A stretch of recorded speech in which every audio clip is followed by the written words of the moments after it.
Hey, Miss Kendall, how are you, love? Thank you for joining me on tonight. Let me turn my music down a little bit. Hello, hello, hello. Welcome, everybody. I hope you all have had a great day on today. It's been a beautiful day. I am excited. I want you all to get excited with me. Great things are happening. Um, let's get the preliminaries out the way. I am Ada Brooks with Ada Brooks Consultant. If this is your first time joining me, thank you for joining me on tonight. I bring you your weekly HR 101 tips every Thursday from 6 o'clock until 6:15.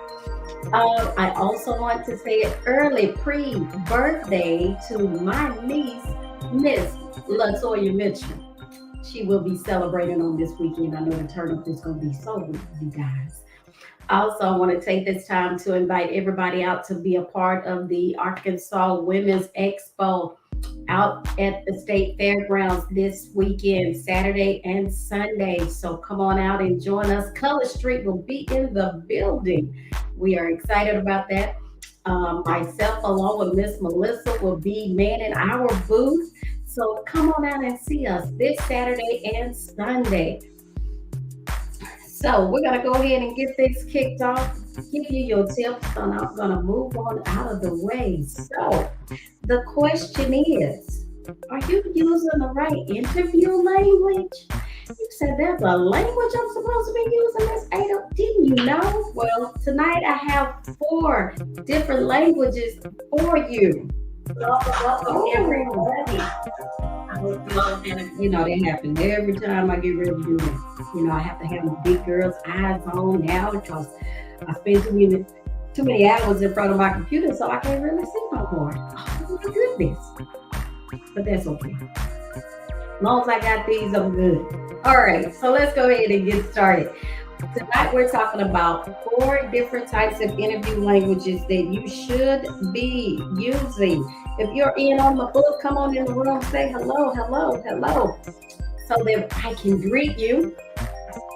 So the first one, of course, there are four of them, and they are informative, descriptive, persuasive, and decisive.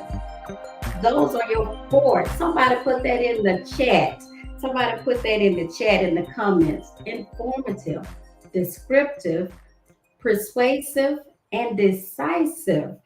You said I'm supposed to be using those. Hey, Miss Rebecca Carter, how are you? Thank you for joining me on tonight. Yes, you're supposed to be using these when you have your interviews. And if you're not, you might want to write these down or give ABC a call and I'll email them to you. But when you're being informative, you want to make sure you provide a detailed descriptive of your resume. You just want to do an overview of your education and your experience, and you want to provide an overview of who you are personally and professionally. But you also, that's your opportunity to speak about your abilities and your accomplishments. Now, if you decide to speak personally, don't give them a whole lot of personal information. But you want to make sure that, hey, Thomas Brewer, how are you? Thank you for joining me on tonight. But you want to make sure that you tailor it toward the interview question.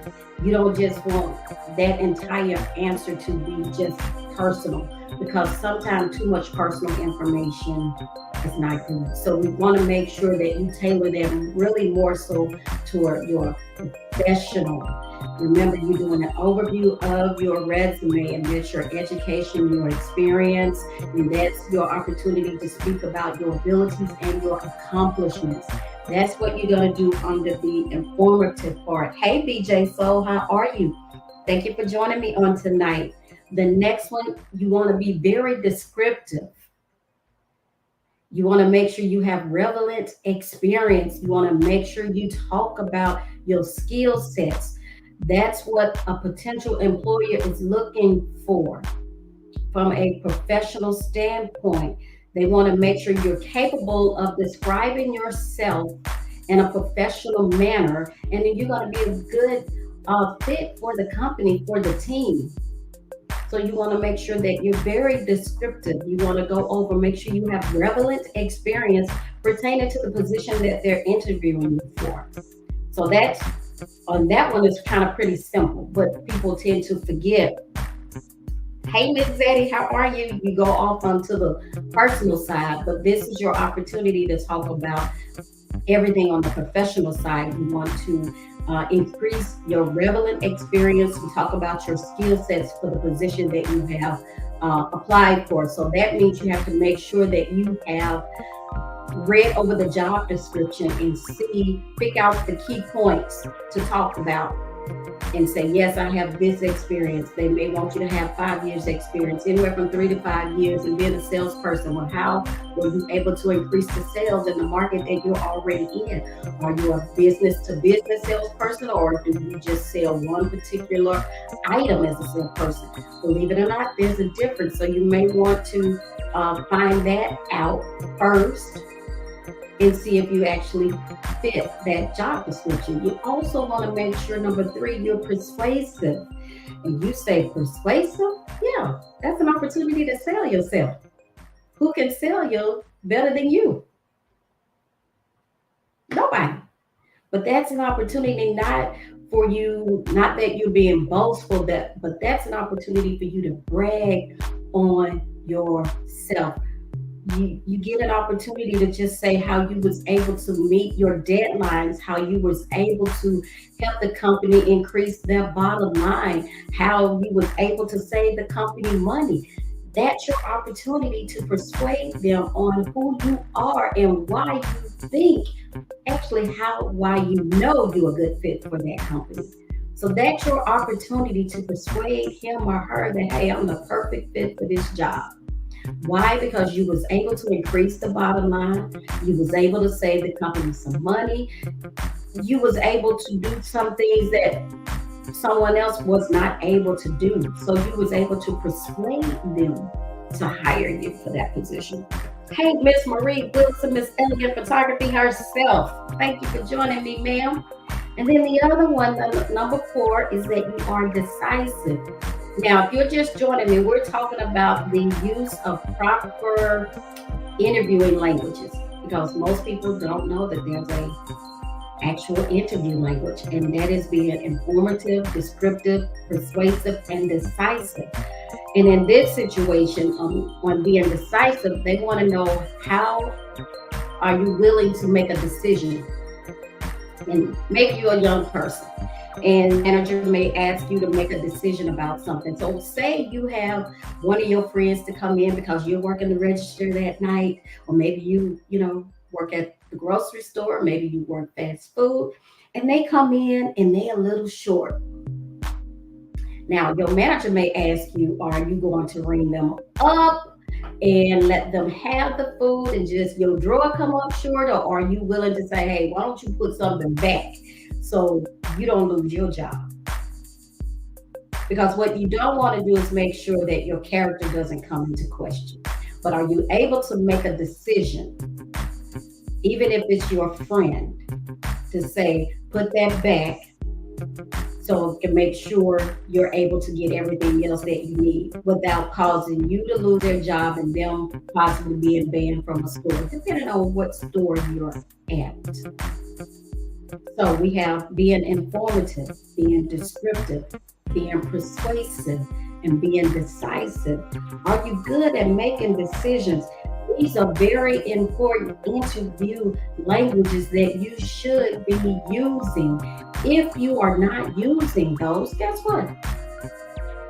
Then give ABC a call. We'll be more than happy to assist you during your interview coaching at 501-291-1650. Or you can send us an email to abc@abchr101.com. And always, you can go to our website. We check it. You can go to our website for any of this information at abchr101.com. That is our website. So we are happy that you will be joining us. We are happy that you will be calling us. I am ever so happy when you call us and you have questions or you want us to talk about a particular subject. If I have time, I'll research it and we can talk about it. It just depends on what it is. But this is your opportunity. Please remember, like, comment, tag, and share.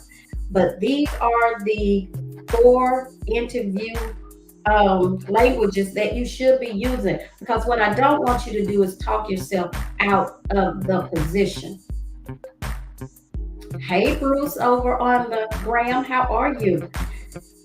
We do not want you to talk yourself out of a position because um and the reason I say that, because we can talk too much to the point to where they be like, okay, they done went all the way around the world and came back and they still haven't answered the question, or you gave too much of a descriptive answer or too much of an informative answer on the personal side.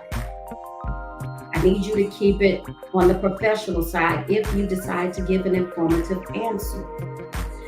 Leave the religious side out of it. Know when to talk about that and when not to talk about it. Because the person that's interviewing you, we're not in a religious setting, so why would you bring that up? If they don't bring it up, don't you bring it up.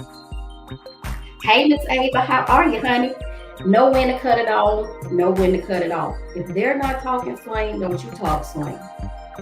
And they shouldn't talk that way anyway. Don't get too relaxed, because sometimes they can be like, oh, that person may be a little too street, or we don't really know if that person's going to be a good fit for our team, because that's what they're going to say when you don't get called back. Because guess what? They'll say you look good on paper, and this is a person that I really feel like we can use. However, once they got you in the interview, hey, Miss Donna over on the gram, how are you? Once they got you in the interview, it changed. So what you don't want to do is talk yourself out of a job. So again, somebody put in the chat the four descriptive, the four interview languages: being informative, being descriptive, being persuasive, and being decisive. These are the skills that you should be using for your interviews. This is what's going to help you progress to the next phase of the interview. Because if they're doing, say, two parts of the interview, then you want to make sure you know these. Because the next round is going to go higher depending on the level of the position that you're going for. So keep that in mind as well. As I always tell you, you have your STAR questions, which is the situation, the task, the action, and the results of that. So make sure you brush up on those as well. And if we need to do another video of that, guess what? We'll do another tip on it, because those are forever changing. So we want to keep that in mind as well. So as you all know, I don't come and stay long. I come and give you what you need, and then I'm gone on out the way so you can enjoy the rest of your evening. But tonight I wanted to come and give you this information because I feel like this is something that our community need to know. And maybe you say you don't need to know it. Maybe it's not for you, but maybe it's for someone else. So what I want you to do is like, comment, tag, and share this with someone else. Because maybe they're missing out, because maybe they look good on paper, but when they get in the interview, something happens. So make sure you share this with your young people, especially if they're going back to, you have the people that's going back to college. So that means their positions are open. So now we have the young people that's coming in and they're needing these jobs. So we want to make sure that we're being helpful one to another, as they say. But before I go, I also want to let you know, please remember the Dream to Dream Job Summit that's coming September the 10th, right here in Little Rock, Arkansas at Philander Smith College. September the 10th from 11 to 1. Tickets are going to be on Eventbrite. If you want to come, if you have any type of apparel from ABC, that's going to be a blessed chick, that's going to be a boss chick, that's going to be a bright creation, that's going to be in any type of ABC, a mug. Yours is already paid for. And if you would like to sponsor a young person, because we don't want to leave anybody out. If you would like to sponsor a young person, you say, how do I go by doing that? You purchase some type of apparel of ABC. That means you're allowing them to get this information. But the Dream to Dream Job Summit is going to be excellent. We have more speakers coming who have decided to join, and I'm excited about that. So please, tickets are only $20. If you want to make a donation, then make a donation. But I don't want to leave anybody out. I don't want to leave any young person out. I want to take away the excuses of I couldn't afford it. Mm-mm. If all you can give is a donation, then give a donation because we want to make sure you get this information. This is our very first one, so I'm excited about it. I want y'all to get excited with me. I'm a little nervous and excited all at the same time.